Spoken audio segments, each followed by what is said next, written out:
Tara mga katropa, magluluto tayo ng ginataang alimango ala Joms na tatak Mindoreño. So narito na ang mga ingredients. So tara mga katropa, lutuin na natin to. So igigisa na natin itong bawang.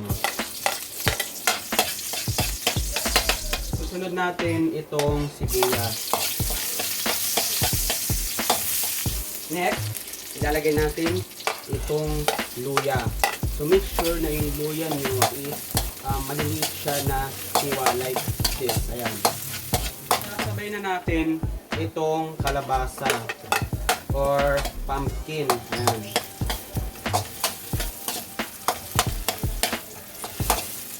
Susunod natin mga katropa is itong sitaw. Then hahaluin nyo siya together with the kalabasa. Ayan. Next, isusunod na natin itong chili flakes. Then, hahalo-haloin natin ito mga katropa. Ayan, together with the sitaw and kalabasa.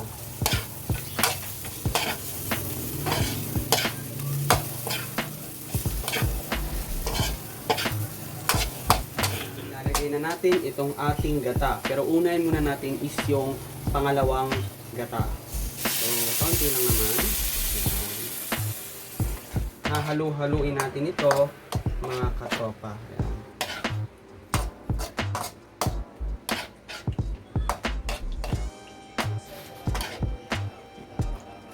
Ngayon mga katropa, ilalagay na natin itong kakanggata o coconut milk.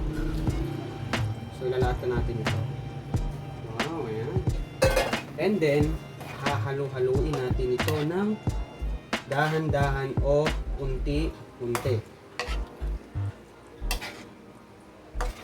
Habang hinihintay natin na maluto itong gata, ay maglalagay na tayo ng mga pampalasa. Ilalagay muna natin itong ating patis. And then, sugar, pampalasa to balance the taste. Halo-haluin natin ito hanggang sa mag-reflect yung mga pampalasa na nilagay natin dito sa ating mixture. Isusunod na natin itong mga dahon ng malunggay na ako mismo ang naghimay nito.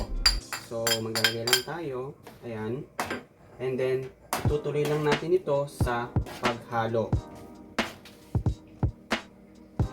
Ngayon mga katropa, ilalagay na natin itong ating alimango na talaga namang tatak Mindoreño. So tara, gawin na natin. Oh, wow.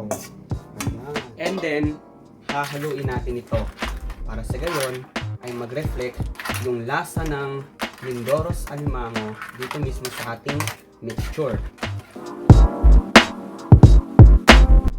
Wow! Counting teas na lang mga katropa ay talaga namang pwedeng-pwede na nating lantakan itong ginataang alimango ala Joms tatak Mindoro. Wow! Ngayon mga katropa, ilalagay na natin itong ground black pepper.